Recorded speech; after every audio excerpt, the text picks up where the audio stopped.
Nous sommes en 1961 dans un petit village des monts Cantabriques au nord de l'Espagne, appelé San Sébastien de Garabandal, peuplé de 300 habitants répartis dans 80 maisons de pierre au pied de la colline. Ce village, complètement isolé du reste de la région, vit encore comme au début du siècle.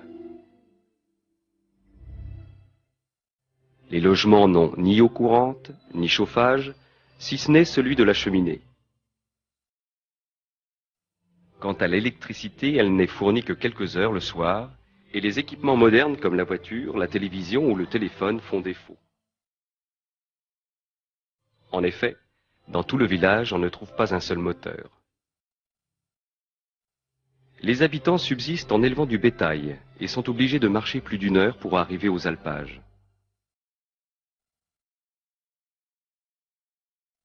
Tous les membres de la famille prennent part aux travaux de la ferme, comme ici, à la rentrée du foin qui sert de fourrage pendant les hivers rigoureux.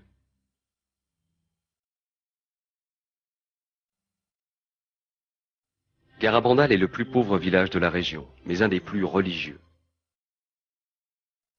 Par exemple, chaque jour, une femme parcourt les ruelles en sonnant une clochette pour rappeler aux villageois de prier pour les morts.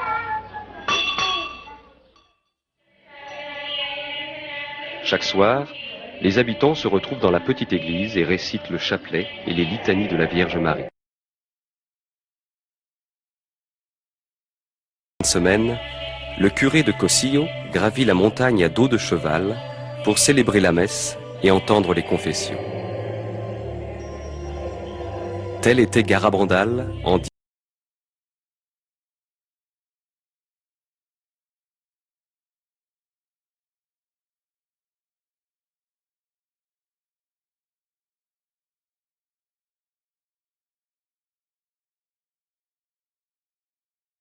Les enfants grandissaient heureux dans leur montagne.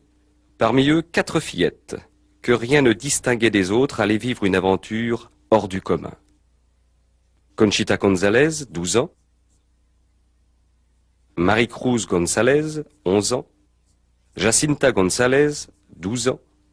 Et Marie-Loli Masson, 12 ans. Malgré un nom patronymique commun, les 3 premières ne sont pas sœurs et n'ont entre elles aucun cousinage au premier degré.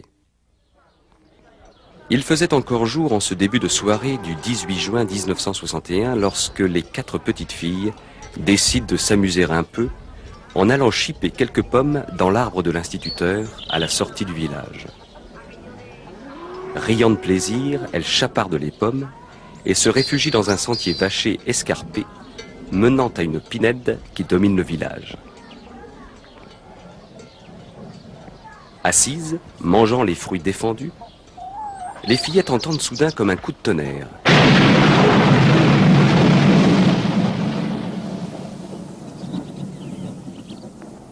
Et commencent à se sentir mal à l'aise d'avoir volé des pommes.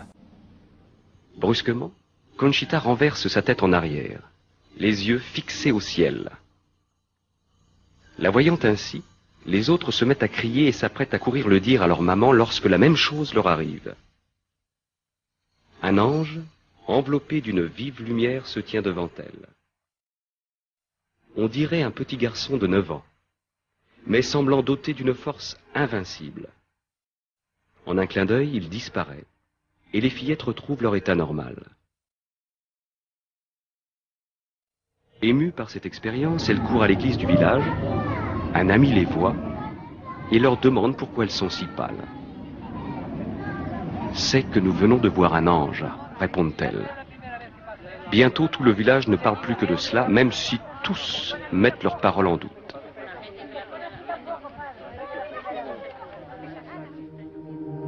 Les jours suivants, les fillettes revoient l'ange et le 1er juillet, celui-ci leur déclare « Savez-vous pourquoi je suis venu ? Pour vous annoncer que demain, la Vierge Marie vous apparaîtra sous le vocable de Notre-Dame du Mont Carmel.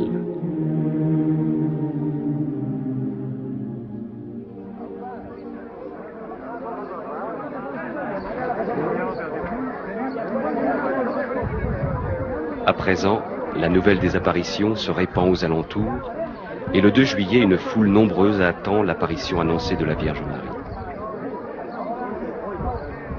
Vers 6 heures du soir, en chemin vers le lieu habituel des apparitions, les fillettes tombent soudain à genoux sur les pierres. Dans une lumière brillante, elles voient une belle dame, debout, accompagnée de 2 anges. Elles reconnaissent l'un d'eux, c'est celui qu'elles ont déjà vu. La Vierge leur dit qu'il était l'archange Saint-Michel. Au-dessus de ces personnages, elle voit un cadre flamboyant, au centre duquel apparaît un triangle contenant un œil.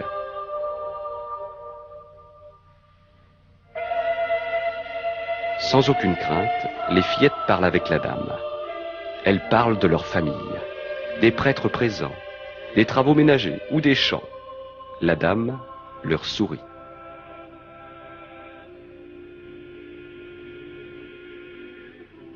Conchita déclarera après que c'était comme si elles avaient parlé à leur maman rentrant de voyage. Après l'extase, les gens voulurent évidemment savoir à quoi ressemblait la dame.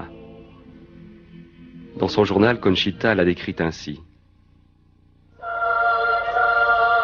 La Vierge Marie apparaît en robe blanche et manteau bleu, couronnée de petites étoiles. Ses pieds sont cachés, ses mains sont ouvertes. Elle porte un scapulaire sur l'avant-bras droit de couleur marron. Sa longue chevelure ondulée brun foncé est partagée au milieu. Elle a un visage ovale et un nez long et délicat. Sa bouche est très jolie, avec des lèvres plutôt charnues. Son visage, de couleur sombre, est plus clair que celui de l'ange. Il est différent. Sa voix est envoûtante. C'est une voix inhabituelle que je ne peux décrire. Aucune femme ne ressemble à la Vierge Marie, ni par la voix, ni par quoi que ce soit. Bien entendu, les apparitions de la Vierge Marie aux 4 fillettes avaient un sens caché.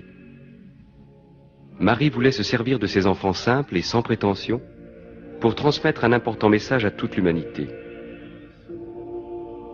Elle le fit à sa manière, en mère douce et aimante.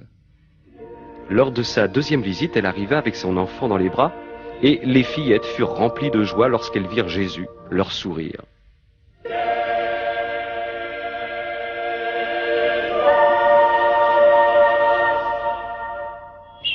Au cours des premières apparitions, les fillettes présentèrent à la dame des petits cailloux.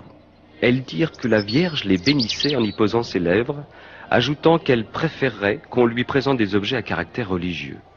Les gens réagirent en leur donnant leur chapelet, médailles, croix et alliances, pratique qui se maintint pendant toutes les apparitions. Le 4 juillet, Marie révéla son message aux fillettes en leur demandant de ne pas le rendre public avant le 18 octobre. La vérité sur les apparitions devait se faire d'abord pour que l'on croie au message. Il fallait des preuves et des preuves. Il y allait en avoir en abondance. Des médecins examinèrent les fillettes pendant leurs extases. Ils constatèrent que leur corps était dur, ni chaud, ni froid, insensible à la douleur, et subissait une incroyable augmentation de poids. 2 hommes, jeunes et forts, avaient de la peine à soulever l'une des fillettes alors qu'elles se soulevaient mutuellement sans effort pour pouvoir embrasser la dame. Elles étaient prévenues qu'elles allaient avoir une apparition par 3 appels intérieurs successifs de plus en plus fortement ressentis. Après le dernier appel, elles s'élançaient avec une jubilation visible vers le rendez-vous céleste. Les appels arrivaient à toute heure du jour et de la nuit, mais si les fillettes allaient se coucher, la Vierge ne venait pas. Conchita dut rester veillée tard, bien des fois, à attendre le dernier appel de la Vierge. Vers fin juillet, le nombre des apparitions augmenta jusqu'à 2 par jour et plus, chaque extase durant entre 10 minutes et plusieurs heures.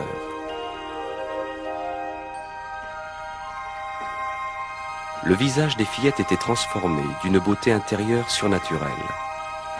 Certains observateurs étaient si émus qu'ils n'osaient s'approcher d'elles. Début août, de nouveaux phénomènes se produisirent.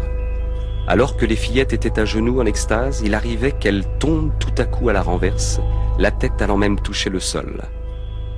Parfois, elles tombaient toutes les trois en même temps, belles comme des statues, mais sans que leurs vêtements soient jamais froissés, ou leur maintien inconvenant. Le bruit de ces chutes, qui impressionnait tous les témoins par son volume et sa sécheresse, s'explique du fait qu'elles tombaient sur des surfaces dures, et que leur propre corps était devenu dur comme un granit. En fait, c'était le choc de deux pierres, d'autant plus que la chute était foudroyante. Mais elles ne se faisaient jamais mal et se relevaient sans céder ni des bras, ni des mains. Pendant l'extase, elles se mettaient à marcher soit en avant, soit à reculons, soit debout, soit agenouillées, traversant le village, les yeux fixés au ciel et par conséquent ne pouvant voir les obstacles au sol. Pourtant, remarquez comme Marie-Loli évite soigneusement une pierre saillante. Parfois, elles se déplaçaient si vite que même en courant à toutes jambes, les jeunes hommes du village ne pouvaient les rattraper. Après l'extase, elles n'étaient ni essoufflées, ni en sueur, ni fatiguées, et leur pouls était normal. Lors de ces courses extatiques, elles pouvaient s'arrêter net, défiant les lois de la physique, alors que ceux qui essayaient de ne pas se laisser distancer les dépassaient, emportés par l'élan de leur course.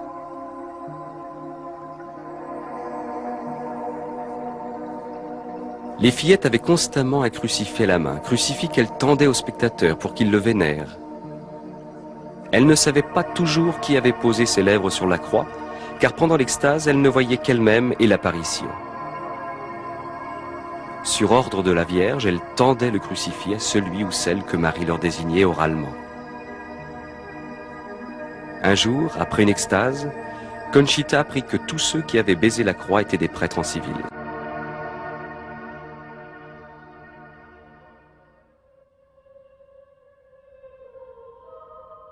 Parmi les nombreux prêtres montés à Garabandal pour se rendre compte des événements se trouvait un jésuite, le père Luis Maria Andreu.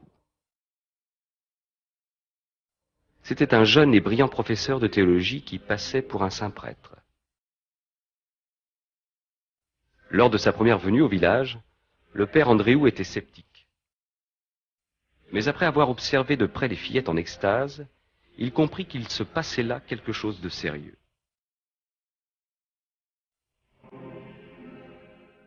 Cette nuit-là, il était dans la foule et observait les voyantes en extase dans la Pinède, où avaient souvent lieu les apparitions.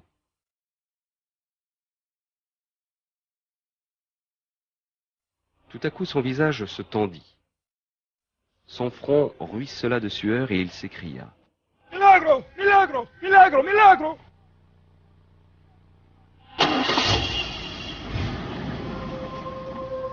Le lendemain, à l'aube, sur la route, du retour avec ses amis, il déclara « Quel cadeau m'a fait la Sainte Vierge!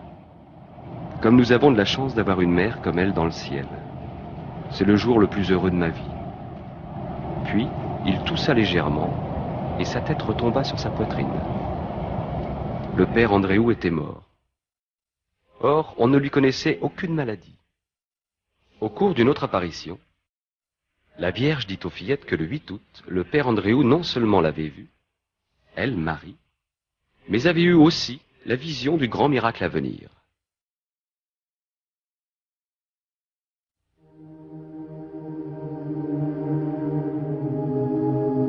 Quand elles étaient en extase, l'un des lieux où les voyantes se rendaient le plus souvent était l'église du village, où elles priaient devant le tabernacle.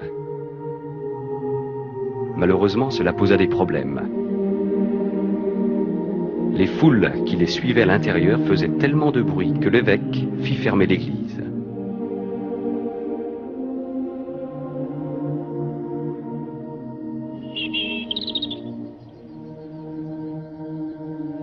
En obéissance à l'évêque, Marie n'amena plus les fillettes à l'intérieur.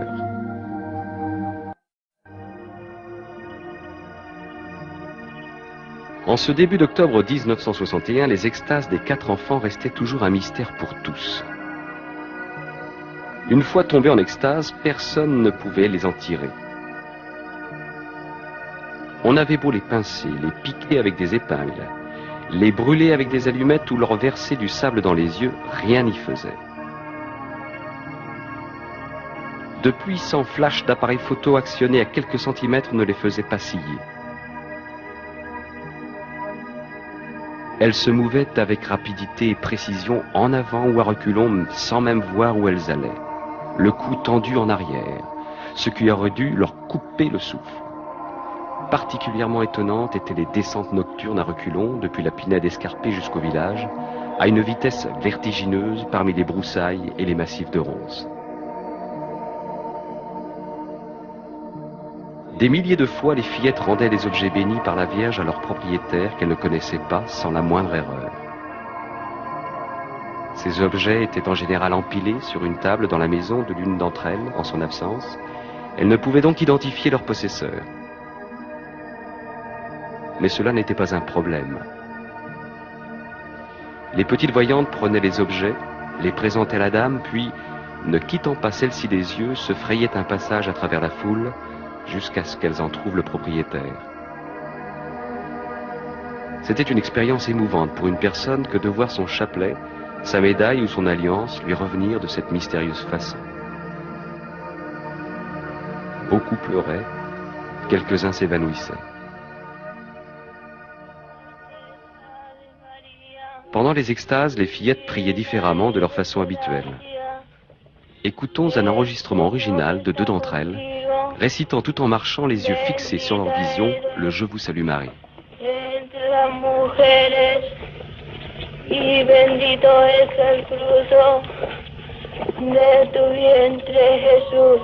Santa María, Madre de Dios, ruega por nosotros pecadores, ahora y en la hora de nuestra muerte. Amén.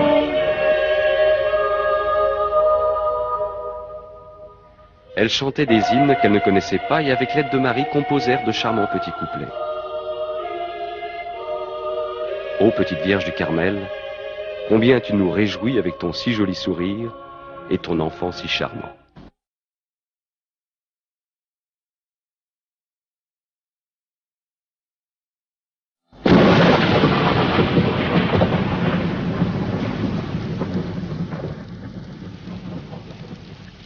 Le 18 octobre arriva, jour que les fillettes avaient annoncé comme étant celui où elles allaient donner le message de la Vierge. C'était un jour épouvantable, avec coups de tonnerre, éclairs et pluie glaciale. Des centaines de gens avaient fait l'effort de venir, espérant assister à un événement important. Le temps s'écoulait, interminable. Beaucoup, trempés, frigorifiés, découragés, partaient. Enfin, près de la Pinède, les voyants d'une petite voix tremblotante lisent ensemble le message. Comme la foule n'entend pas, un homme le relit à haute voix. Nous devons faire beaucoup de sacrifices, beaucoup pénitence, visiter fréquemment le Saint-Sacrement. Mais avant tout, nous devons être bons.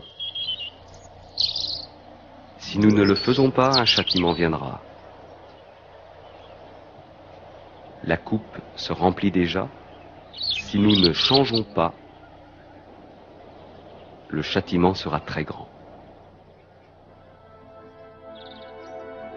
Beaucoup repartirent déçus car ils attendaient autre chose, beaucoup plus spectaculaire. Mais tel était le message.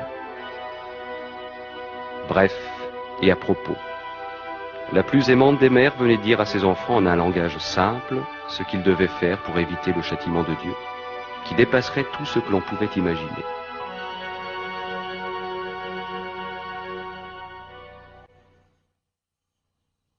Les extases des fillettes se poursuivirent pendant les mois d'hiver. À toute heure du jour ou de la nuit, elles recevaient les appels.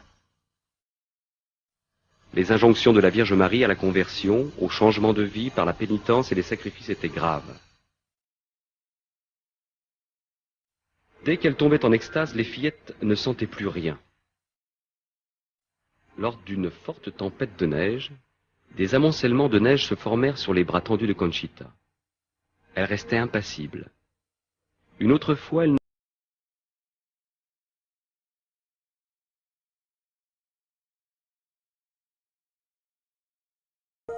Durant le printemps et l'été 1962, les visites de la Vierge et de Saint-Michel se poursuivirent. S'il n'y avait pas de prêtre disponible au village pour donner la communion aux fillettes, Saint-Michel la leur apportait. L'hostie était seulement visible pour elles.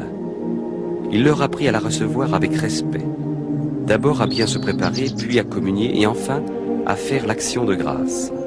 Mais les prêtres étaient sceptiques sur ces communions invisibles pour le public. Comment pouvait-elle recevoir la communion d'un ange alors que seul un prêtre avait le pouvoir de consécration? Les fillettes posèrent la question à l'ange. Il leur dit qu'il prenait les hosties dans les tabernacles de la terre.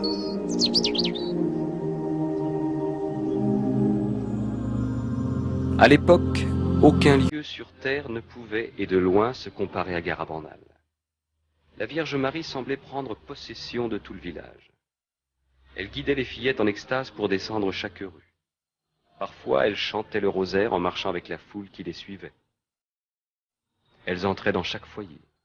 Lorsqu'elles arrivaient à une maison où un malade était alité, elles s'agenouillaient et priaient, présentant le crucifix au malade.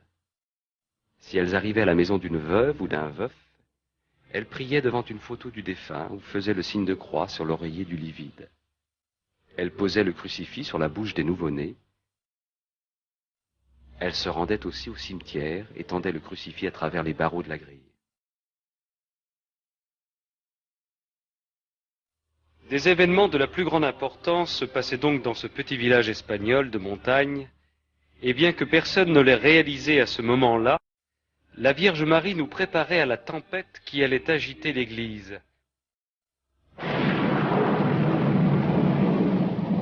Elle était venue réaffirmer en personne tous les principes enseignés par l'Église, et tout ce qu'elle dit aux fillettes s'adressait à tous les chrétiens. Pendant l'extase, les fillettes priaient dans toutes les positions, à genoux, debout, assises, marchant ou allongées. La Vierge nous rappelait que nous pouvons toujours être avec Dieu et avec elle où que nous soyons et quoi que nous fassions. Notre Seigneur et notre Mère du Ciel veulent être associés à tout ce que nous faisons, que nous travaillions à la maison, au bureau ou au volant de notre voiture. Lorsque les taxis qui amenaient les gens à Garabandal étaient stationnés dans le village, les fillettes en extase venaient avec leurs crucifix et faisaient le signe de croix sur les pare-brises. Tout avait son importance pour Marie. Elle s'intéresse même à nos vaches, déclara Marie Loli après une extase. Par l'intermédiaire des enfants, Marie nous a appris comment agir envers notre prochain. Si l'une d'elles perdait sa chaussure au cours d'une marche extatique sur le terrain accidenté, la Vierge demandait que l'une d'entre elles la remette à son amie. Parfois, alors qu'elles marchaient deux par deux en traversant le village, elles se séparaient, chacune prenant un itinéraire différent, mais toutes deux restaient en extase, et lorsqu'elles se retrouvaient, elles s'embrassaient.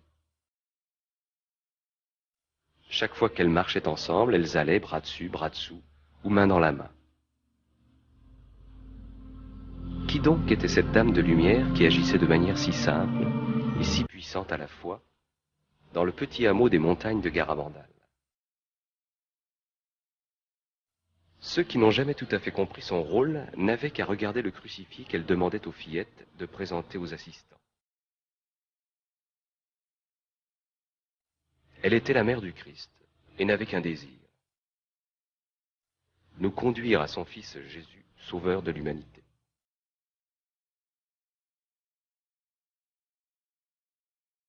Mais Marie était-elle la Sainte Mère des seuls catholiques?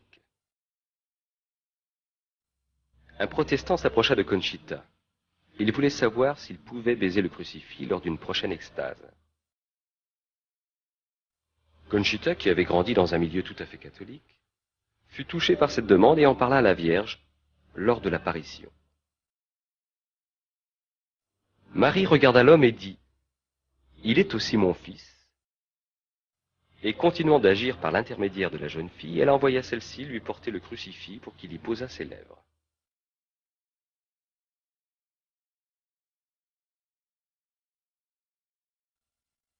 Tout ce que les fillettes vivaient alors devait leur paraître avoir un avant-goût du ciel. Mais le ciel n'était pas pour tout de suite. Les enfants, comme nous tous, devaient continuer à vivre au fil des jours dans la réalité d'un monde de plus en plus malade. Dans les annales de Garabandal, les 19 et 20 juin 1962 sont 2 nuits que l'on n'est pas près d'oublier. On entendit les fillettes en extase crier de peur. Le voile se leva et leur fut donné d'entrevoir des événements futurs. Elles virent des désordres partout. L'Église persécutée dans le monde dominé par le communisme. Elles apprirent qu'au moment où les choses seraient au plus mal, Dieu enverrait un avertissement surnaturel que tout être humain verrait et ressentirait. Puis, bien que la Vierge fût présente dans leur vision, elles furent terrifiées à la vue des châtiments futurs que Dieu pourrait envoyer si le monde ne changeait pas après l'avertissement. Et le grand miracle, qui moins d'1 an après le suivra. À la demande de la Vierge, les villageois présents, c'est-à-dire pratiquement tout le village, se tenaient à distance. Mais ils furent si troublés par les cris des fillettes que le lendemain, tous allèrent se confesser et communier.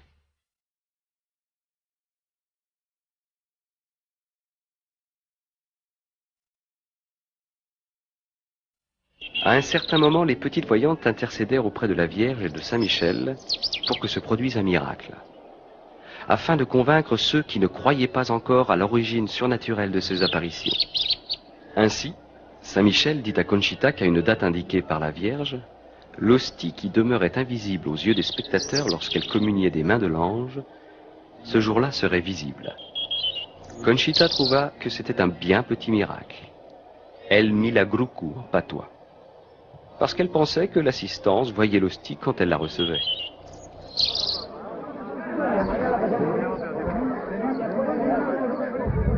Le jour annoncé, 15 jours avant, par Conchita arriva. Plusieurs centaines de personnes étaient au village, mais l'attente fut longue et pénible, aussi beaucoup s'en allèrent. Alors, vers 1h30 du matin, le 19 juillet 1962, Conchita, sortie de chez elle, en extase, tourna au coin de la rue, et au moment où la foule se pressait autour d'elle, tomba à genoux dans une ruelle adjacente. Elle ouvrit la bouche. Brusquement, en un clin d'œil, une hostie blanche et brillante, qui n'y était pas la seconde d'avant, apparut sur la langue de la fillette. Des témoins en font foi. Un homme d'affaires de Barcelone, muni d'une caméra qu'on lui avait prêtée et d'un projecteur lumineux, prit plusieurs images où l'on voyait l'hostie sur la langue de Conchita. Voilà qu'un miracle annoncé se réalisait et se trouvait attesté par le film.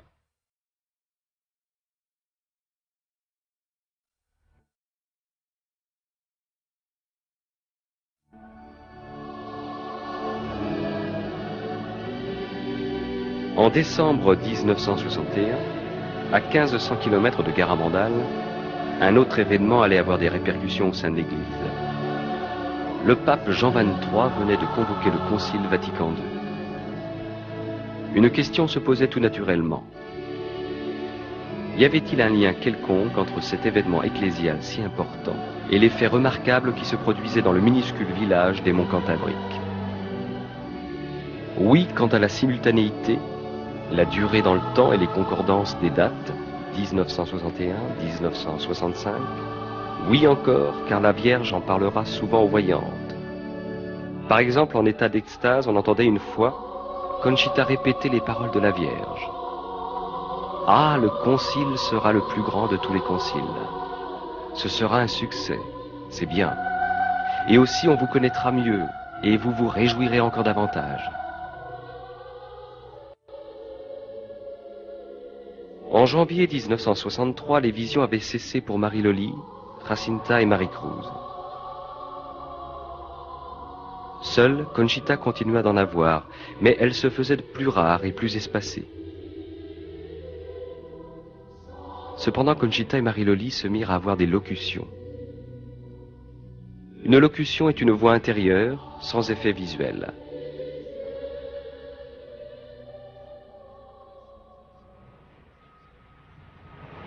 Un certain jour de 1947, Joey Lomangino était en train de gonfler une roue d'automobile. Le pneu explosa et il reçut la jante en pleine figure. Le choc lui sectionna les nerfs optiques et olfactifs. Après une longue et pénible période de réadaptation physique et psychologique, en 1961, il s'en sortit. C'était un homme d'affaires accompli, mais extrêmement fatigué par une surcharge de travail. Son médecin lui conseilla de prendre des vacances en Europe. Il quitta donc son domicile à Lindenhurst, New York, avec des parents, et alla voir son oncle en Italie du Sud. À l'époque, Joe n'était pas très enclin à la spiritualité. Mais devant l'insistance de son oncle, il finit par accepter de se rendre à San Giovanni Rotondo, où vivait le célèbre moine stigmatisé, le Padre Pio. Ce frère franciscain, qui portait les plaies du Christ aux mains, aux pieds et aux côtés, était de son vivant vénéré comme un saint. Joey ne pensait pas le rencontrer personnellement. Or, à la fin de la messe, il se trouva dans une pièce avec d'autres hommes, attendant que Padre Pio les bénisse en passant. Lorsque Padre Pio entra dans la pièce, par le côté gauche, nous nous mîmes tous à genoux pour recevoir sa bénédiction. Tout à coup, j'entends mes genoux toucher le sol et je me demandais ce qui se passait. Le père Pio s'étant agenouillé, il me prit dans ses bras, il m'embrassa sur le front, il me dit « Joey, je suis si heureux de te voir ». Mon oncle me dit que c'était Padre Pio qui m'embrassait. Je ne savais que dire, parce que j'étais quasiment le dernier arrivé et personne n'était au courant que je devais venir ici. Même moi, je ne savais pas que j'allais voir Padre Pio. Joey fut profondément impressionné. 2 ans plus tard, il retournait à San Giovanni. Cette fois-ci, il décida d'aller se confesser à Padre Pio.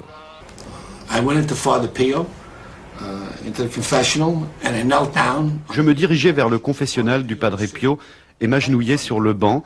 Le Padre Pio s'était assis juste en face de moi. Il me prit par la main, comme ça, et ça m'étonna un peu parce que j'étais habitué au confessionnal américain, avec la grille. Il me dit alors en italien, « Joey, confesse-toi ». Mais pour être tout à fait honnête avec vous, je dois dire que j'étais embarrassé parce que je ne menais pas une vie droite. J'étais bouche bée et je ne savais que dire. Alors Padre Pio me prit par la main, comme ça, et me redit « Confesse-toi ». À nouveau, j'eus beaucoup de mal à lui parler. Puis dans un anglais parfait, il me dit « Joey, te souviens-tu quand tu étais dans un bar avec une femme nommée Barbara? Te rappelles-tu les péchés que tu as commis ?» Évidemment, je m'en souvenais et j'en transpirais tellement que j'étais mal à l'aise. Mais Dieu me fit la grâce de réaliser que si je devais subir tout cela pour retrouver le bonheur, ça en valait la peine. Je croyais vraiment que le Padre Pio pouvait m'aider. Alors bien sûr, quand il mit à jour tous mes péchés, et j'avais l'impression qu'il y en avait des milliers, il me dit en italien, « Le regrettes-tu » Je répondis, « Oui, je le regrette. » Alors il me donna l'absolution, et mes yeux se mirent à rouler dans mes orbites. Je me frottais les yeux, comme ça, j'avais la tête qui tournait comme une girouette. Je ne cessais de me frotter les yeux, et ma tête ne cessait de tourner. Alors tout d'un coup, mon esprit s'éclaircit complètement, et Padre Pio posa sa main stigmatisée sur mes lèvres, comme ça. Je baisai les stigmates, il me donna une petite tape sur la joue et me dit en italien, « Joey, un peu de patience et de courage, et tout ira bien. » J'avais 33 ans et je me sentais jeune et joyeux comme un adolescent de 16 ans. J'avais la ferme intention de me corriger. Je regrettais tous mes péchés que j'avais commis dans ma vie. Je me sentais si bien et si purifié que je ne voulais avoir de contact avec personne, de peur qu'en parlant, je perde la grâce reçue. Mais une autre grâce était encore réservée à Joey, lorsqu'il s'agenouilla avec les autres hommes pour recevoir la bénédiction de Padre Pio.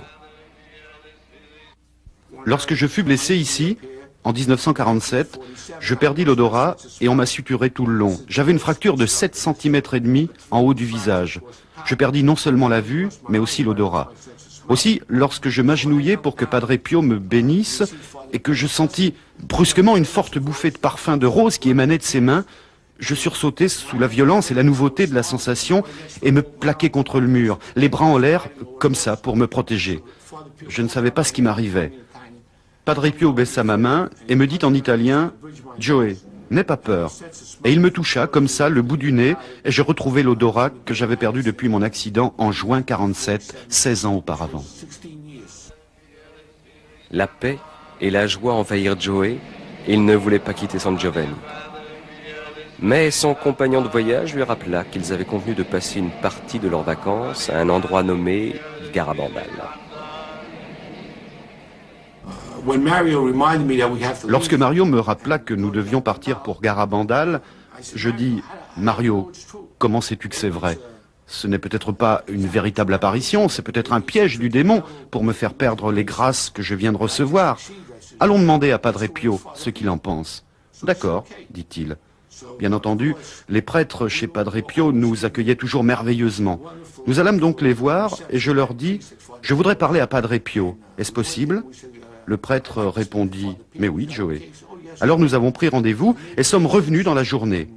Nous saluâmes Padre Pio dans le cloître, je m'agenouillai et demandai « Padre Pio, est-ce vrai que la Vierge apparaît aux 4 petites fillettes de Garabandal ?» Il répondit « Oui. » Et je dis « Padre Pio, dois-je y aller ?»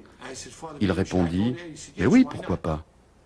C'est comme ça que tout s'est passé, ayant reçu l'assurance de Padre Pio qu'effectivement la Vierge apparaissait et qu'il me permettait d'y aller. Je n'ai plus eu peur et j'y suis allé.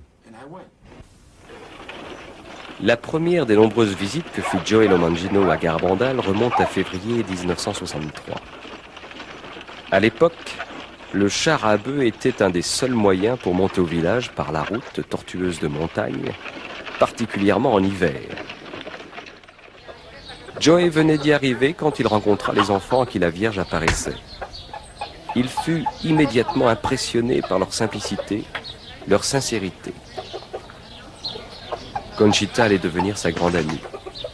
Joe fut également frappé par le message et le besoin de le faire connaître. Mais il se sentait handicapé par son infirmité. Je me dis, que puis-je faire pour que le Padre Pio et Garabandal soient mieux connus dans le monde? Que puis-je donc faire? Que peut bien faire un aveugle? J'étais si timoré qu'enfant à l'école, je n'étais jamais monté sur l'estrade. Joey rentra chez lui. Il y avait un album de photos avec des légendes en braille sur Padre Pio et les fillettes de Garabandal en extase. Il partit faire le tour de ses parents et amis pour leur parler du fameux stigmatisé et des événements extraordinaires de Garabandal. Cette première démarche était une graine qui allait donner des fruits d'apostolat dans le monde.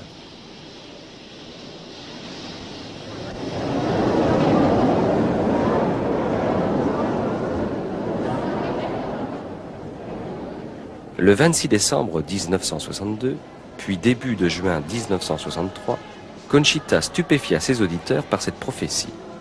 Après le pape Jean XXIII, il n'y aurait plus que 3 papes avant la fin des temps, ce qu'il ne faut pas confondre avec la fin du monde.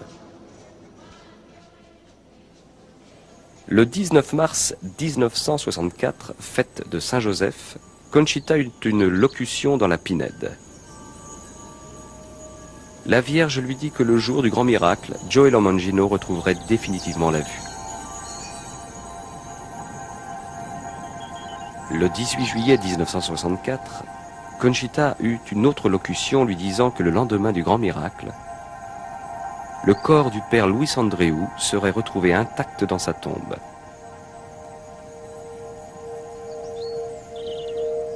Au tout début janvier 1965, Conchita eut une extase de 2 heures près des pins, au cours de laquelle la Vierge lui révéla la nature de l'avertissement que Dieu enverra pour purifier le monde précédant le grand miracle.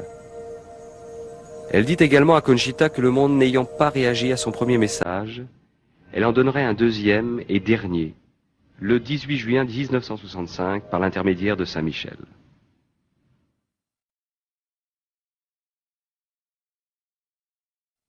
Voyons maintenant les grands événements annoncés à Garabandal. Il y aura d'abord l'avertissement. Chacun sur terre le verra dans le ciel, puis le ressentira intérieurement. Nul n'y échappera. Quand il surviendra dans un proche avenir, un moment où le monde sera en plein bouleversement, tout sera comme suspendu, arrêté, silencieux. Chacun de nous reconnaîtra alors le mal qu'il a fait et le bien qu'il a omis de faire. Cette prise de conscience sera extrêmement douloureuse, au point que certains souhaiteraient mourir plutôt que d'en subir les effets trop longuement. Mais cela ne leur causera aucun mal physique. Si quelqu'un en meurt, ce sera seulement sous le choc de l'émotion. L'avertissement servira de purification en vue de rectifier la conscience du monde, a dit la Vierge, et de la préparer à recevoir le grand miracle. Ce grand miracle se produira au-dessus de la Pinède, un jeudi soir, à 8h30 entre les 8 et 16 inclus de mars, avril ou mai. Conchita en connaît la date et l'annoncera 8 jours à l'avance. Coïncidera avec la fête d'un martyr de l'Eucharistie ainsi qu'avec un heureux événement dans l'église. Le verront tous ceux qui seront dans le village et sur les montagnes environnantes. Les malades présents seront guéris, les pécheurs seront convertis, les incrédules croiront. Ce sera le plus grand miracle que Jésus ait jamais accompli pour le monde. À la suite de l'avertissement et du miracle, la Russie se convertira. Après le miracle, un signe visible, surnaturel, permanent, demeurera au pain jusqu'à la fin des temps.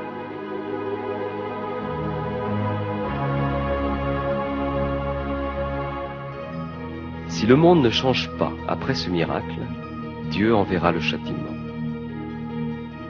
Il sera bien pire que tout ce que l'humanité pourrait s'infliger à elle-même et sera la conséquence de ses propres crimes.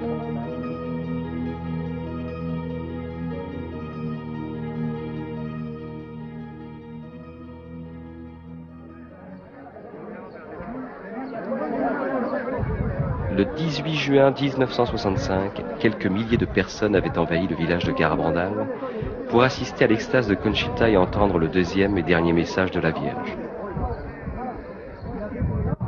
Une fois encore, la foule dut attendre.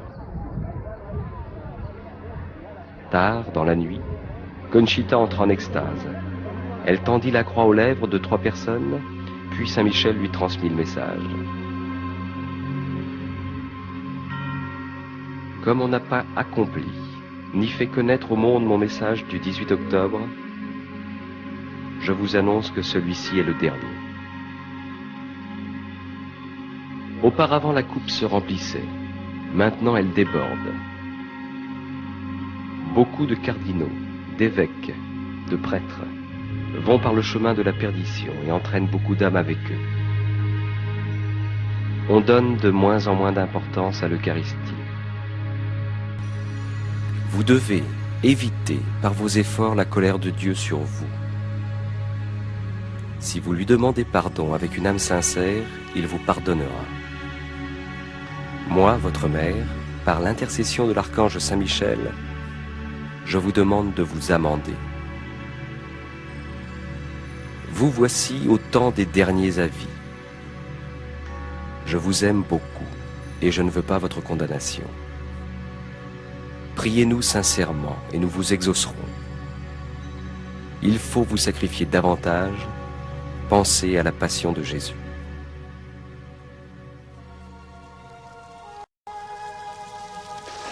Le 13 novembre 1965 fut à la fois un jour de joie et de tristesse pour Conchita. La Vierge lui apparut avec son enfant, mais ce sera la dernière fois. Comme Marie l'avait précisé, ce devait être une apparition spéciale, où elle bénirait par un baiser des objets religieux, et Conchita en avait beaucoup avec elle. Après avoir baisé les objets, la Vierge déclara: « Par ces objets ainsi bénis, par moi, mon Fils accomplira les prodiges. Distribuez-les aux autres. Parle-moi, Conchita. Parle-moi de mes enfants de la terre. Je les protège tous sous mon manteau. C'est la dernière fois que tu me vois ici. Mais je serai toujours avec toi et avec tous mes enfants. Conchita, pourquoi ne viens-tu pas plus souvent rendre visite à mon fils qui est dans le tabernacle? Il t'attend jour et nuit. Conchita dit à la Vierge, je suis si heureuse quand je vous vois tous les deux. Pourquoi ne m'emmenez-vous pas au ciel avec vous? Elle répondit, te souviens-tu de ce que je t'ai dit le jour de ta fête patronale? Lorsque tu te présenteras devant Dieu, tes mains devront être remplies de bonnes actions accomplies pour tes frères et pour la gloire de Dieu. Pour l'instant, tes mains sont vides.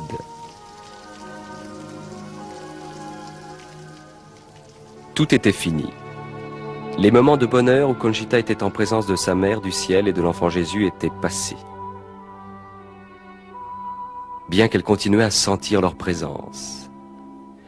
Elle dit, « Il me laissait l'âme dans la paix et la joie, avec un grand désir de surmonter mes défauts et d'aimer de toutes mes forces les cœurs de Jésus et de Marie qui nous aiment tant. »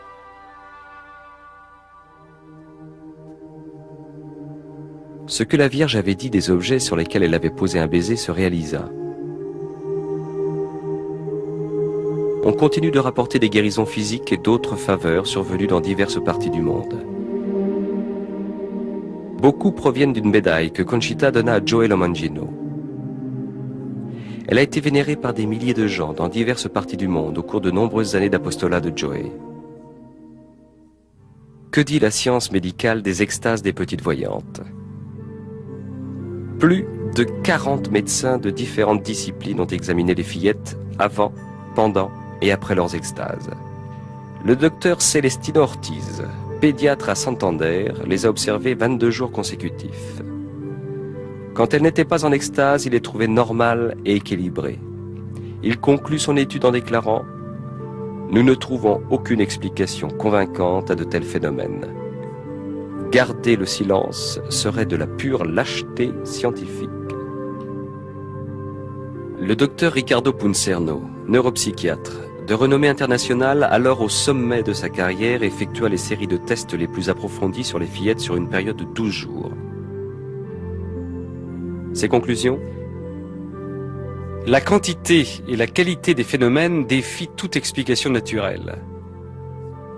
Il déclare: d'un point de vue strictement scientifique, on ne peut nier la possibilité d'une cause surnaturelle dans tous ces phénomènes.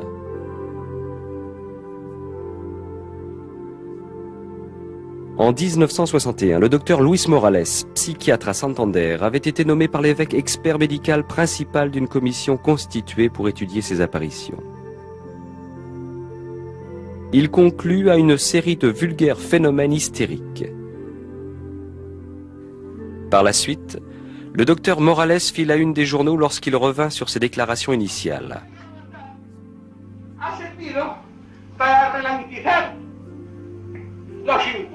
Le 30 mai 1983, avec la permission de l'évêque, il donna une conférence publique à l'Athénéo, la plus grande salle de Santander.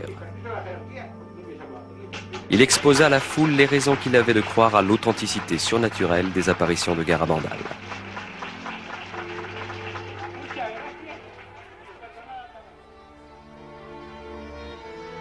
Dès les premiers jours des apparitions, les fillettes voulurent entrer dans la vie religieuse.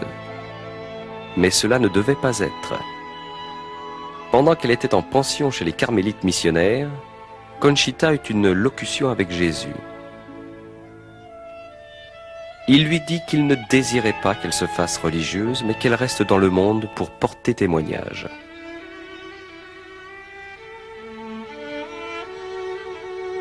Aujourd'hui, les 4 voyantes sont mariées. Conchita, Marie-Loli et Jacinta ont épousé des Américains et vivent aux États-Unis. Marie-Cruz est restée en Espagne et a épousé Ignacio Caballero en 1971. Ils vivent maintenant à Avilés et ont 4 enfants.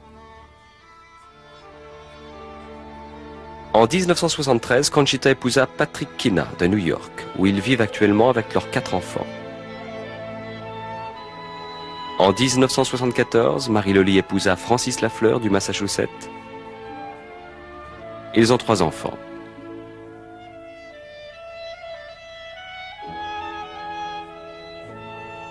En 1976, Jacinta épousa Jeffrey Moynan de Californie, qui travaille dans la marine.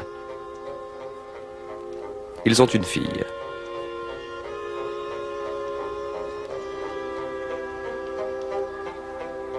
En 1977, Joey Lomangino, âgé de 47 ans, surprit tous ses amis en se mariant.